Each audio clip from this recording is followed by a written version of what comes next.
Takes the mute. Oh, got it. So today we have, I think, 17th session, and so I named it as a joy of conscious living, introducing the five precious gems or five precious verses. That book is known as Sadhana Panchakam, means five precious verses to do the sadhana, to succeed in mindfulness. I think we have been receiving gifts from our friends and family. What is the most precious gift that you have received until today? Or you have not received that gift which I'm talking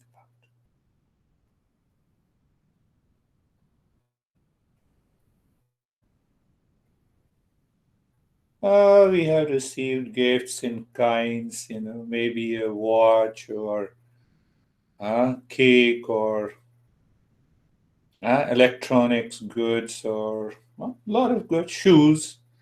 Uh, my daughter recently sent me a shoe. I said, hold on, keep your money intact. You need not to send. I'm very happy. You are fine.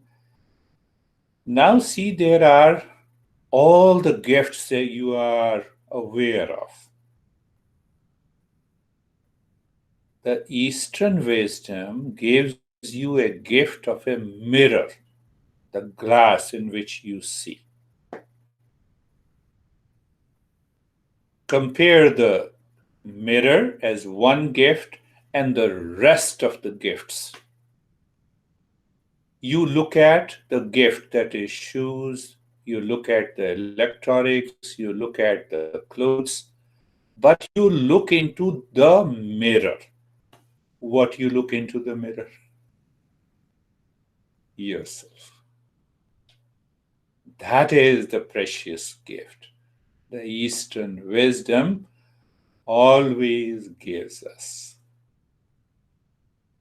I don't like shoes, I don't know. It doesn't fit me. But mirror, mirror is that gift which is always, the moment you look into the mirror, you see yourself. But we don't ask who we are. Who we are. We are habitual. We go into the washroom looking at our face. Oh, everything is okay. Put some uh, things, and then we are ready. Or for me, I shave it and trim it. But we are never aware of this precious gift. The Eastern wisdom, the principles and the practices, it helps us to know myself. And we seldom are aware of it. We seldom are aware of it.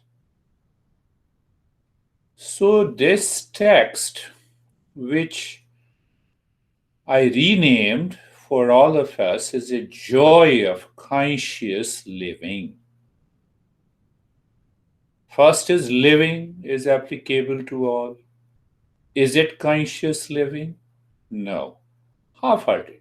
In meditation, we definitely become conscious. If you are committed and you are finding the changes, definitely in meditation, it's a conscious living. That is why we experience the joy and the calm. Do we experience the same joy in our personal life, in our relationship, in our family life, in performing all the activities? So, this text with 5 verses, 40 instructions. Every verse has 8 instructions. So, today is an introductory. I'll give you an introduction, and in the following sessions, we will pick up every verse with the 8 instructions in detail that will help us to live in the state of mindfulness or meditation in our daily life, in our personal life, in our professional life, in our social life. What should we do when we wake up in the morning to keep that state of mindfulness? What should we do before we go to the sleep? How we should perform our professional actions in our daily life. Everything is summarized. What Buddha talks about: eightfold path of mindfulness, four noble truths. That looks more philosophical, but this teaching is practical. It gives you straight away instructions. People normally ask me how many hours I meditate every day, what practices I do, what is the result, can I skip a practice? Sometimes people say, I know I don't have a time. I want It means what? Because I want more suffering in my life. I allow my mind to wander. It is so much habitual. I do the meditation practice, I enjoy, that is done. And the mind is waiting to wander in the world again. We forget. It's not the joy of conscious living. So it means the mind is still impure. It is still heavily conditioned. What should we do? The simple answer is that let continue the practice until the time the meditation chases you in every activity, in every thought, in every speech. You sleep. Before you sleep, you are in a meditative state. You wake up and you remember you are in a meditative state. Before you speak, you are in a meditative state. So, this text gives you the deeper insight. It is basically, this text is a project of life, project of the entire life that changes you completely. But we need to follow it. The first verse lays the foundation of mindfulness in daily life. Life, it says that in the first verse, I'm giving an introduction and then we'll go deeper every in the following sessions. So in the verse number 1, it says, can you recognize that you are a student of life? And then you grow into becoming a seeker.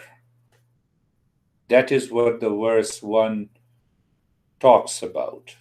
Then it says that life in the world, how a seeker lives. You will know a lot of secrets about me also. So, second verse, in the same verse, that tells you how to live a life of a seeker in the world, in the family, in your personal life, in your professional life, in your social life. What are the duties to be done? What are the essential duties and the non essential duties to be done? Occasional duties to be attended to. That is what talks about the first verse. The second verse prepares you for mindfulness in the entire life. It says, can you spend even 10 minutes in solitude? Experience that solitude. You are totally away from the world of people, events, and things. Just for 10 minutes every day. The mind says, no, my honey, no. Not in solitude, even for 10 minutes. Nothing. Can I see myself totally alone?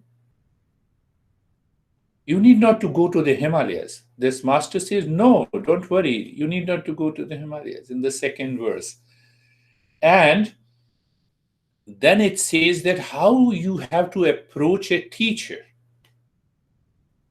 It tells you the secrets. If you approach a teacher in a right manner, the journey begins.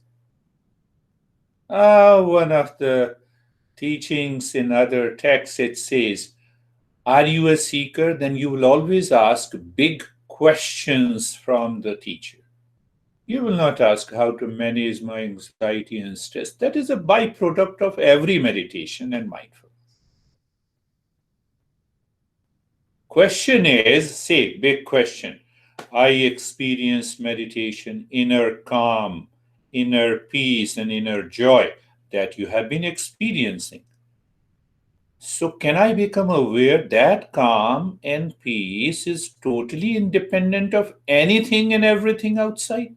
It has come from inside. What is the source of that calmness, peace, and the joy inside? Can I get it? Can I live into this 24 by 7? The second verse gives you those principles. The third verse, with the 8 principles, journey of mindfulness, it says nurturing the life and becoming an ideal seeker. Stephen and David, you both are businessmen. The rest, we three are teachers. Terry is at home. See that? How to become an ideal seeker.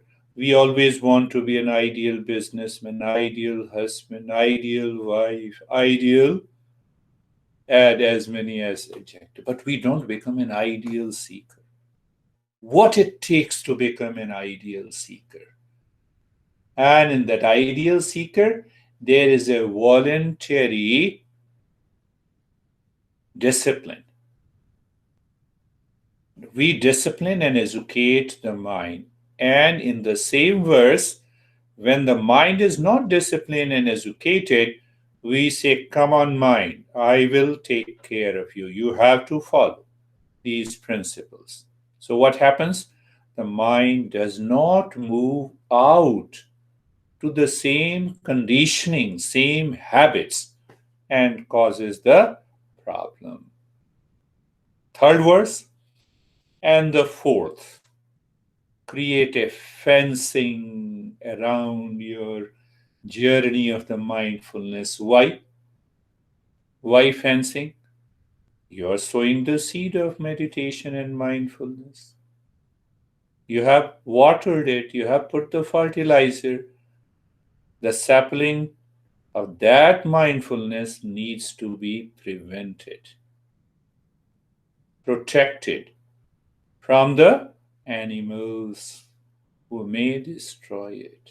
Same way, who are the animals? The impurities in the mind. So the fourth verse specifically dedicates what needs to be done to create a fencing all around. One example I give you, then we will take a deeper look. With a certain formation of habit in our relationship, if our spouse or a member in the family talks a certain thing, our mind habitually reacts. That we already experience. Okay, he's like this. No, she's like this. Okay, let me keep calm. Hold myself with it. It is our day-to-day experience, common experience. Okay, this employee, okay, just, okay, calm down, calm down. I'll talk to you later. I have already reacted. Socially, I responded, but my mind has habitually reacted. So I have to create a fencing around. No, I have to live into the same joy of conscious living. Whatever the others people do. You see that? Very subtle level. You create a very strong fencing around your mind and the intellect in your daily life, in your thought, in your speech, in your action. And the fifth verse talks a lot about. Fifth verse, according to the Patanjali, It tells you the first stage of mindfulness has four stages. And the final stage of mindfulness, which is known as emptiness, objectless state, it has got only one stage. How to achieve that? What are the factors that helps you succeed? So what happens when you succeed in the final stage of mindfulness? The joy doesn't leave you. You may have a pain in the body. You may have a loss in the business, Stephen, but the joy doesn't leave you. So that joy combines with the wisdom, comes out, goes back again into the mind and says the world is made up of profit and loss, likes and dislikes. I have some control, but I don't have total control. I cannot change the world. Only thing I have to change myself. So the joy remains intact. And then what happens? The intellect is pure. It is not dictated by a wrong notion. You sit, you become more creative, and you see how to solve the problem in the same joy, in the same cheerfulness, in the same peace, in the same happiness.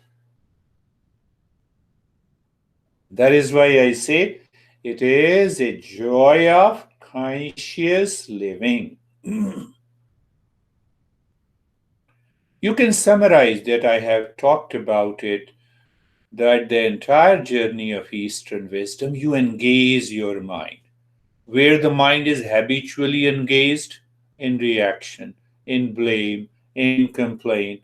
So you learn the principle, you listen the principle, or learn, you study them by yourself, you contemplate and reflect, and now you engage the mind in those principles instead of habitual responses and reaction. Engagement. Before, after dating, we get engaged, isn't it? Yeah. So the first introductory session is all about dating. We are knowing dating. Dating with that Eastern wisdom. Those wise people have done it. So engagement is the second step. And third is after engagement, what happens? Your lifestyle changes. I have a wonderful student who doesn't join this program on Saturdays. Previously, he was there. So, almost about 20 years ago, he got engaged and he called me in the evening. Sir, I said, who is my? It was not yours a day before, and now it has become my. Isn't it? I'm giving an example of him engagement and a marriage. From where this my has come. That my was not used for that girl or a boy. So it means the mind needs to be educated. This is now my principle. This is my way of living. I will not change my pattern now. Engagement to education. So you see, after the engagement, the mind naturally educates you. Oh, now I'm getting engaged. I have not to look at the opposite sex no more. No more liking and disliking. Everything is clear. Educating. You see that? Educating. And the third step is empowering the mind. Empower means what? In this journey of meditation, you experience peace. Okay, in this today's meditation, so check how long that inner peace and the calmness remains present. in your personal life, in your social life, in your family life. Come whatever happens outside in the world, you live into that state. That is what the empowerment is. You start with a small thing, inner calm. Let the intellect talk to yourself deep inside. I will not react to my honey or my employee or my boss or any stranger today. Just today. And you will discover the mind enjoys that. We are so much habitual to react and get the things done.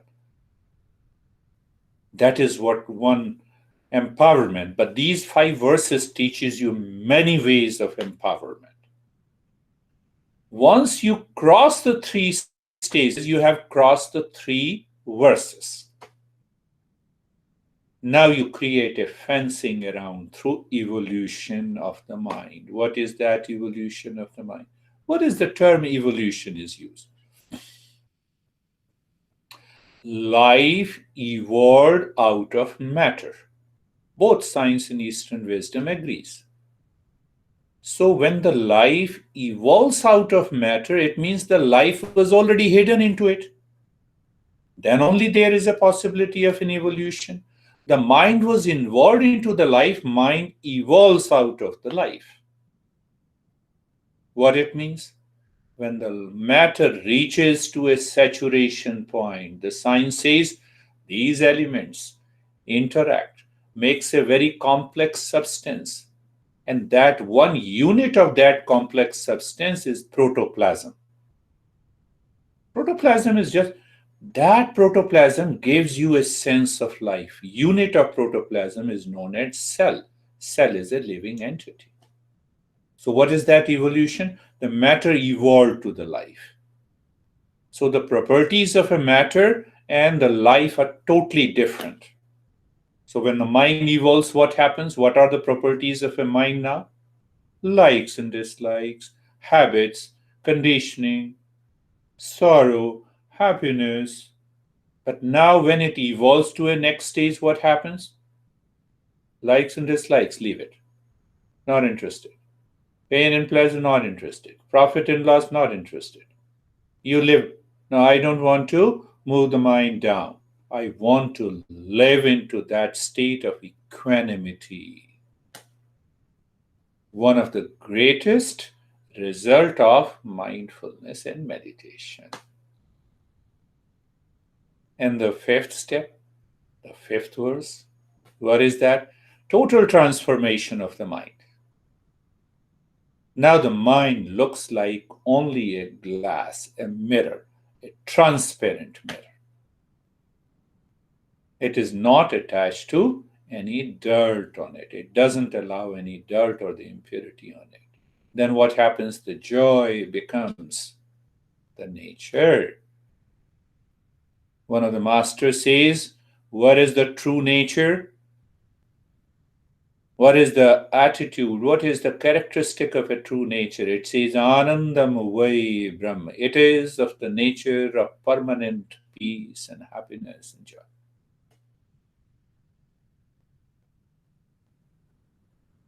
So, this is just an introduction. So, remember this, listen to this, and we will follow these 5 verses, 40 instructions. Don't worry about it. You know a lot of things, David, in the business. You remember a lot of things. 40 instruction is not a big deal. Once you start working in your life, Lara, it becomes so natural. So let us start our practice today. Eyes are closed. And stage 1, we prepare and show the mind the inner resources. Eyes are closed and looking deep inside the head or the heart. Why we are looking deep inside the head or the heart? So you see the principle? We have to go beyond the sense perception and the mental perception to find the real self, our true nature, or the state of mindfulness. That is why we are engaging the mind to look deep inside. Simple. So now see, I start the stage one asking you to look deep inside, as if the mind is looking beyond the senses and the mind. The moment you start looking, you will discover a natural steadiness in the body. No, we all have a different level of elasticity in the body, different formation, different shape in the size, different challenges. But you can discover a kind of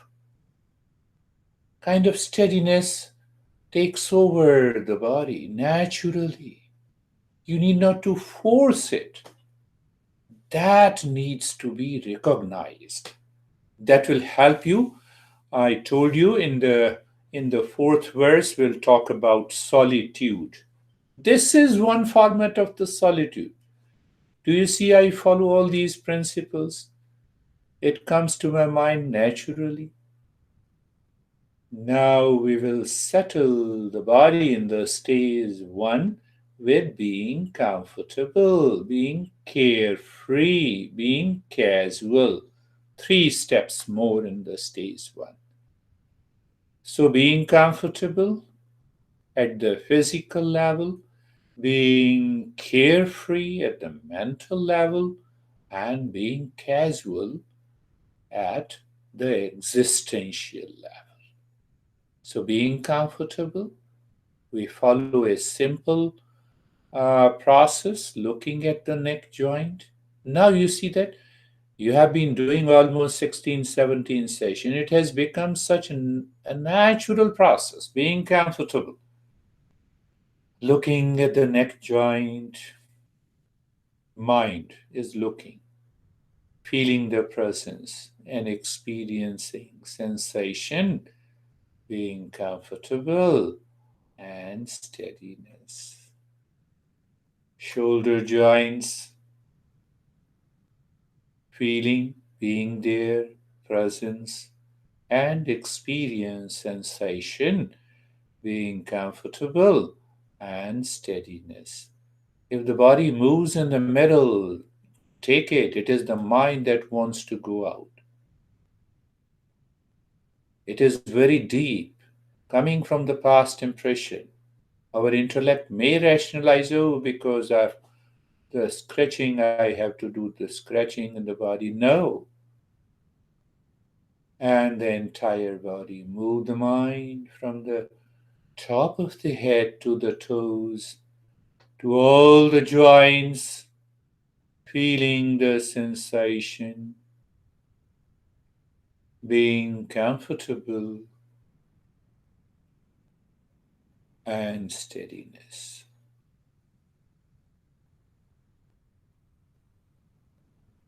Now, second is being carefree, is at the mental level. And I have been talking about the principle standing across a road watching the traffic.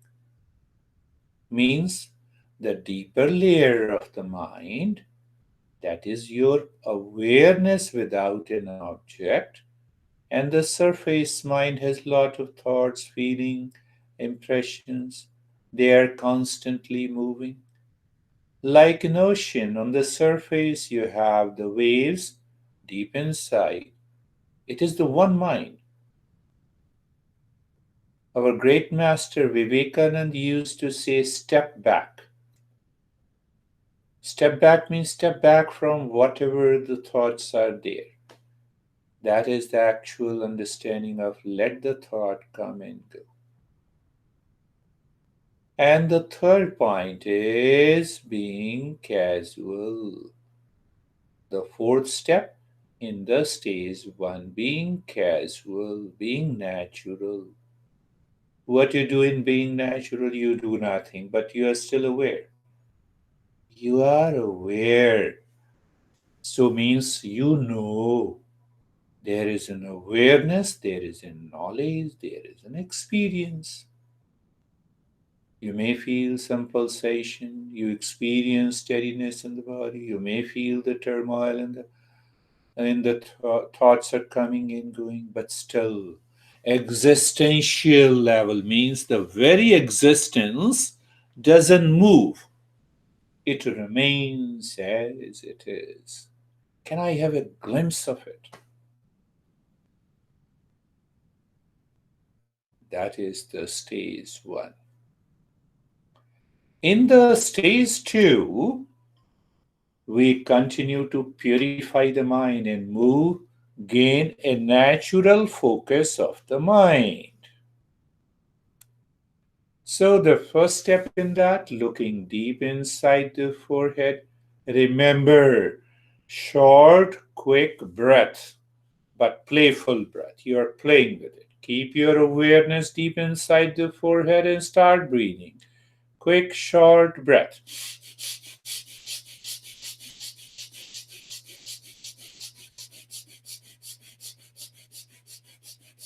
Continue playful breath. When you play, you don't think of a time, you just continue.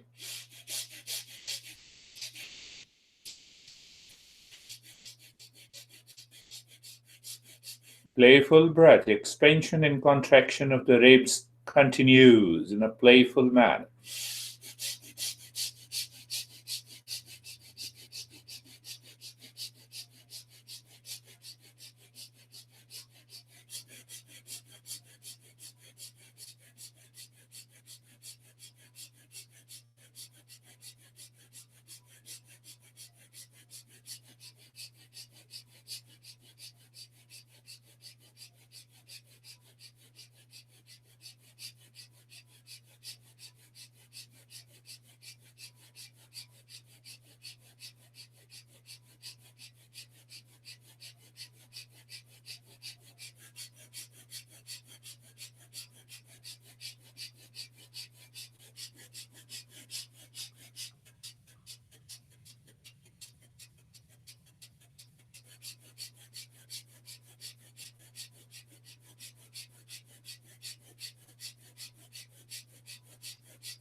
And stop it. The next step is to start deep, silent, slow breathing.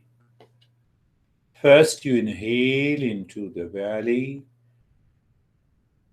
When it becomes a balloon, the belly becomes the balloon. Continue inhaling without break into the rib cage. Reach up to the throat while breathing out. Belly drops down inside and the rib cage deep, silent, and slow. Continue that process. Understand. Quick and a short breath activates the brain. The mind takes over the habitual part of the brain. It breaks. And the deep, silent, slow breath, if we need to understand scientifically, it starts creating a new pathways. Couple of research studies confirms deep, silent, and slow breathing activates, stimulates peripheral and chemoreceptors. Chemoreceptors are activated naturally by the body when there is a higher carbon dioxide concentration. Peripheral receptors are stimulated when the oxygen concentration is high. What we are doing? Deep, silent, and slow breath. I told you before, when you start deep, silent, and slow breath, precisely the research says you increase 69% of oxygen concentration more as compared to the normal habitual breathing.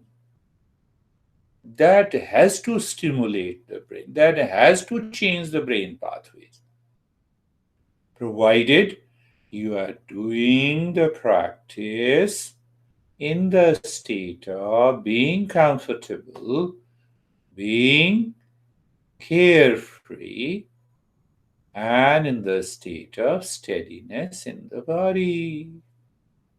Why?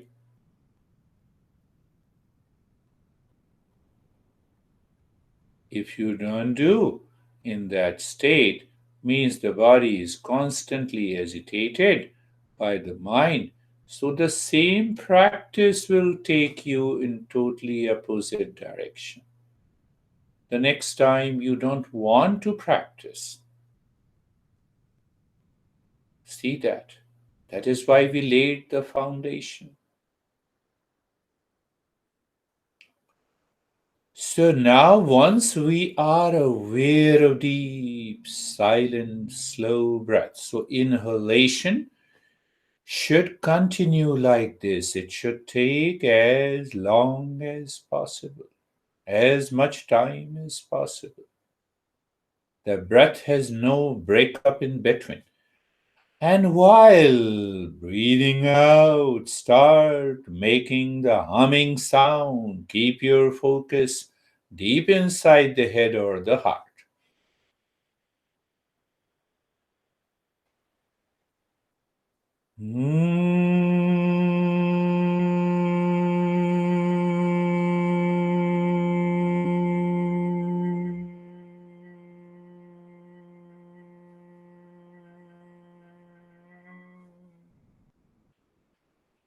Pick up the goal in a natural manner without any excitement. Your breath rate should drop down to hardly 3, 4, or 5 breaths in a minute, as compared to the normal breathing, which is 18 to 21 breaths for a normal, healthy individual.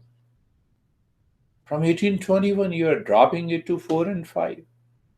It comes down, it drops, it clears the path from its habitual routine. The brain is ready to move deeper into a higher consciousness. So, second stage, third step. Continue.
If you are doing as long as I'm doing, means your breath rate is hardly 2 breaths a minute. And it happens naturally.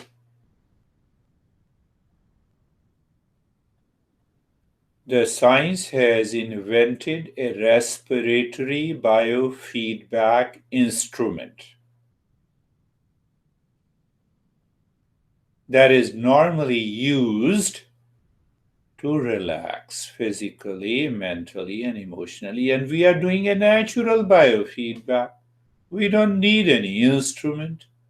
That is all about the stage number 2. Now we'll move into the stage 3. Stop this. A humming sound. Allow the breath to follow its normal course. Look at the head and the neck.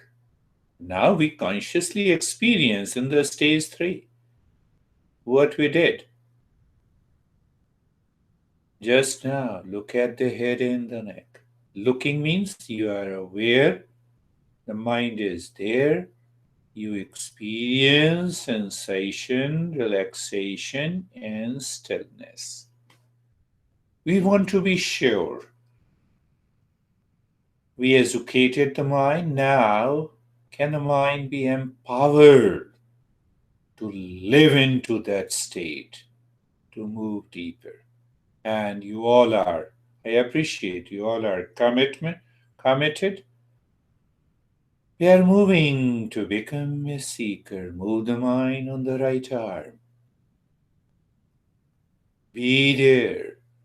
Experience sensation, relaxation, and stillness. It's deepening of the sensation, relaxation, and a sense of stillness in the body. It is not the stillness of the body. It is coming from deep within. Move the mind on the left arm. Be there, sensation, relaxation, and stillness.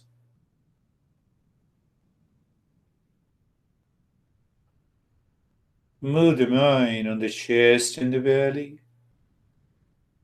Sensation, relaxation, and stillness. The mind, what the mind? Mind is simply becoming aware of the right leg. Sensation, relaxation, and stillness. The mind goes to the left leg. Sensation, relaxation, and stillness.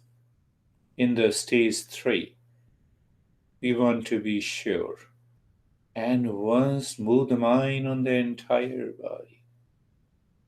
From the top of the head to the toes and experience sensation, relaxation, and stillness. You drove home, you have parked the car outside in the garage, you have moved inside, you are sitting in a living room. That is the stage 3, the first step. And the second step, now we need not to do anything outside. Car, your body. We need not to touch it. So then the second step comes in the stage 3 is nyasa. Move the mind inside the right arm with a little deeper breath in the space, either from the shoulder to the fingertips or fingertips to the shoulder. Don't forget, the space or emptiness inside is the highway. Where my highway starts, where I start. You see that? Where I start. So you start, breathe, inhalation, either the mind moves from fingertips to the shoulder or shoulder to the where? It is moving in the highway. Highway is the emptiness and the space, and the driver is the mind. Car is the breath moving in and out. Sukar, the prana, is taking the mind where to the highway. So you get a glimpse, it is bypassing the sense perception, the world outside, and the mind itself.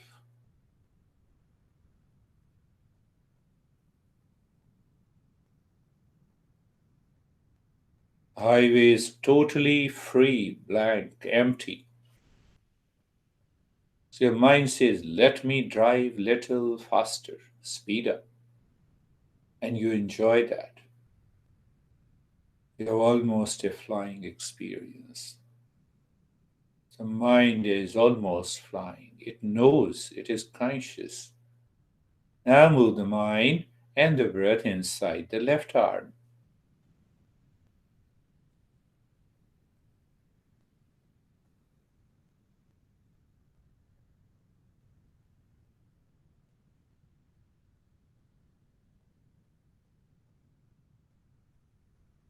Mind and the breath moving into this highway. If you are moving on a highway, your car is also moving on a highway. Who is in control? You know it. Mind is in control, and you are aware you are working on the mind. Instead, the mind working on you.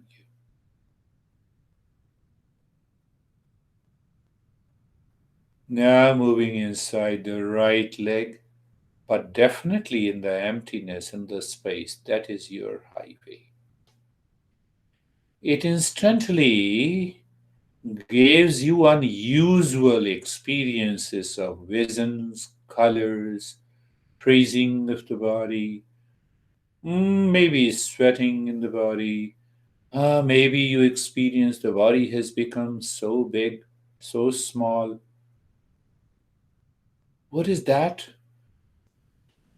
happening? The mind is becoming pure. It is separating itself completely from the body. That is the biggest hurdle in the meditation. It keeps the attachment intact by cheating us. Now inside the left leg.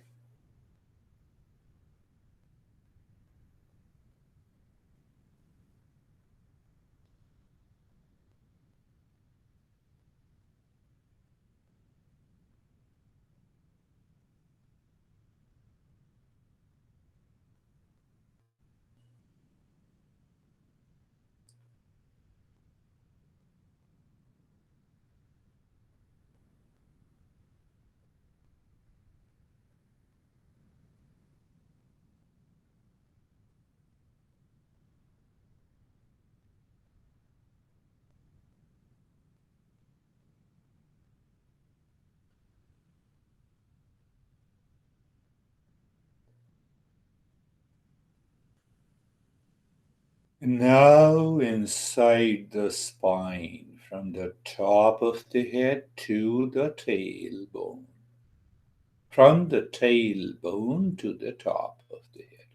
You just become aware of the emptiness or the space where the mind moves with the breath.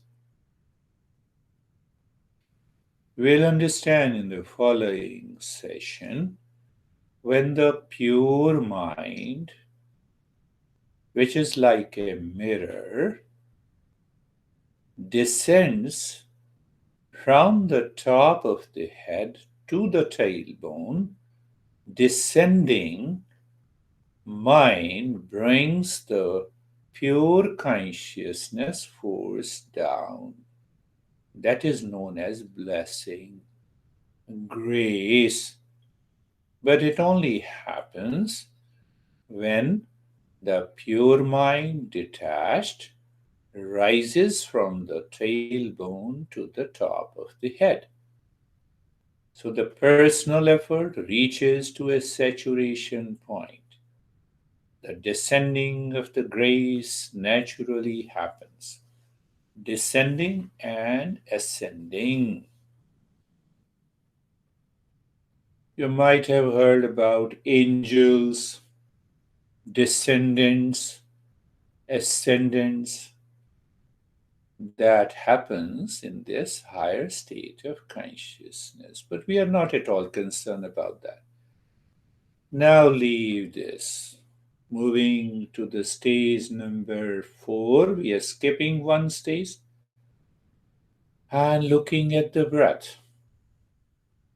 Three-pointed awareness of the breath. It becomes more and more clear. No change in the rate and the rhythm of the breath. First point. Knowing the breath is in and out. Feeling the sensation of the breath inside the nose. All the three-pointed awareness of the breath. You live into that.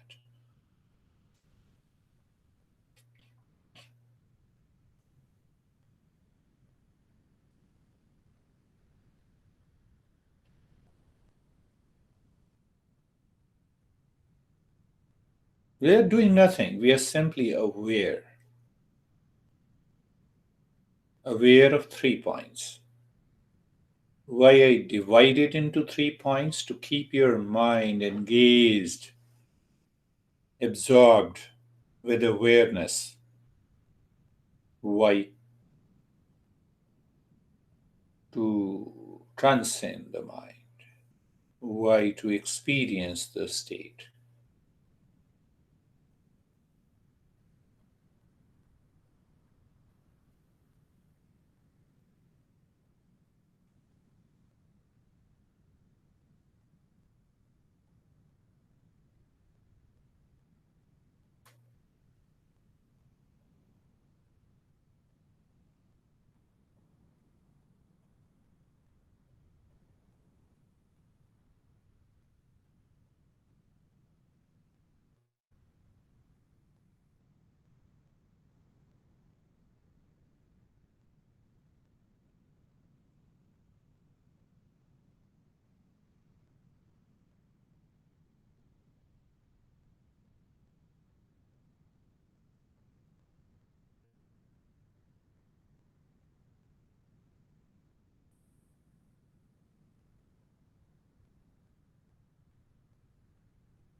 And do nothing, remain as you are. Live into that state of doing nothing.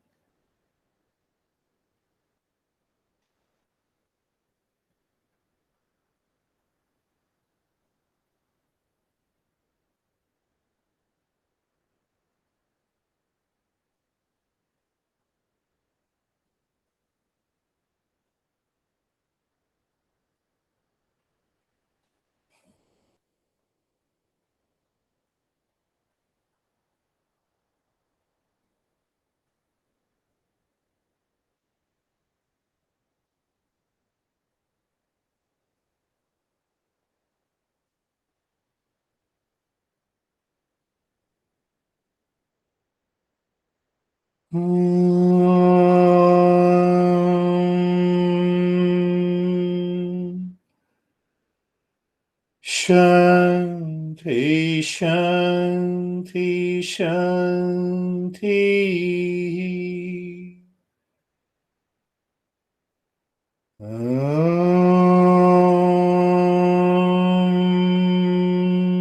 Shanti, Shanti, Shanti.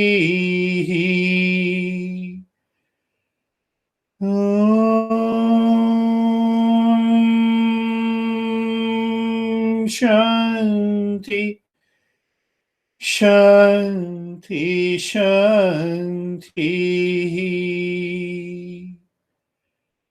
Bring your awareness on the right hand, your awareness on the left hand.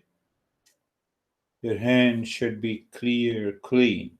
If it is clean, then bring your both the palms on your eyes and open the eyes inside the palms. Know your experiences. Bring the hands down. We will share our experiences now.